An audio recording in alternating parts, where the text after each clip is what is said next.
HMPV virus কি করোনার মতোই আতঙ্কের?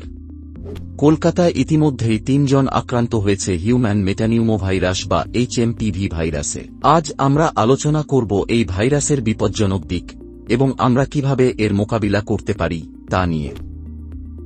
সম্প্রতি কলকাতায় এইচএমপিভি ভাইরাসের বেশ কয়েকটি কেস রিপোর্ট করা হয়েছে। এটি একটি শ্বাসযন্ত্রের ভাইরাস যা প্রধানত শিশু, প্রবীণ এবং যাদের রোগ প্রতিরোধ ক্ষমতা কম তাদের ওপর বেশি প্রভাব ফেলছে। এই ভাইরাসের সাধারণ লক্ষণগুলির মধ্যে রয়েছে সর্দি, জ্বর, শ্বাসকষ্ট এবং মাঝে মাঝে নিউমোনিয়ার মতো জটিলতা। বিশেষজ্ঞদের মতে ভাইরাসটি খুব দ্রুত ছড়িয়ে পড়তে পারে যদি এর প্রতি আমরা সজাগ না হই। এইচএমপিভি ভাইরাসটি বিপজ্জনক, তবে এটি কোভিড-19 মতো ভয়ানক নয়। কিন্তু যদি এটি সংক্রমণ বাড়ায় তাহলে হাসপাতালের ওপর চাপ বাড়তে পারে। বিশেষত যেসব শিশু বা প্রবীণদের ফুসফুস দুর্বল তাদের জন্য এটি জীবনঘাতী হতে পারে, তাই এক্ষেত্রে সতর্ক থাকা অত্যন্ত জরুরি।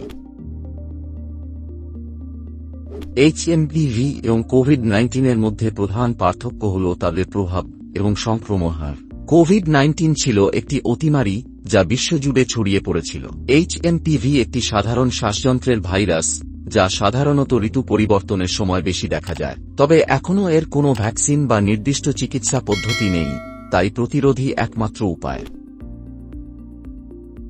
স্বাস্থ্যবিধি মেনে চলা, নিয়মিত হাত ধোয়া, মাস্ক পরা এবং দূরত্ব বজায় রাখা। সতর্ক থাকা, যদি কারো সর্দি, কাশি কিংবা জ্বর হয় তাহলে অবিলম্বে চিকিৎসকের সঙ্গে পরামর্শ করুন। বাচ্চা ও প্রবীণদের যত্ন নেওয়া, শিশু এবং প্রবীণদের সংস্পর্শে থাকলে বিশেষ সতর্কতা মেনে চলুন। বাড়িতে থাকা, যদি শারীরিক অবস্থা খারাপ হয় তাহলে বাইরে বের হবেন না।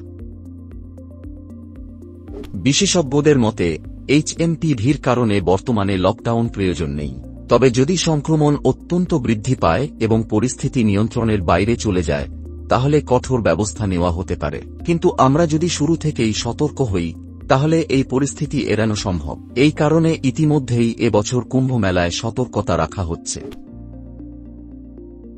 এইচএমপিভি নিয়ে আতঙ্কিত হওয়ার প্রয়োজন নেই, তবে সচেতন থাকা অত্যন্ত জরুরি। কলকাতার পঞ্চশায়রে প্রথম যে শিশুটি এই ভাইরাসের দ্বারা আক্রান্ত হয়েছিল সে এখন সম্পূর্ণ সুস্থ আছে, জানিয়েছেন ডাক্তার সহেলি দাশগুপ্ত।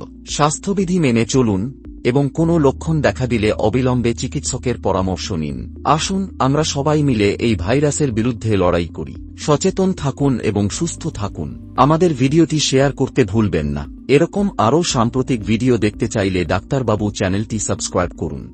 ধন্যবাদ।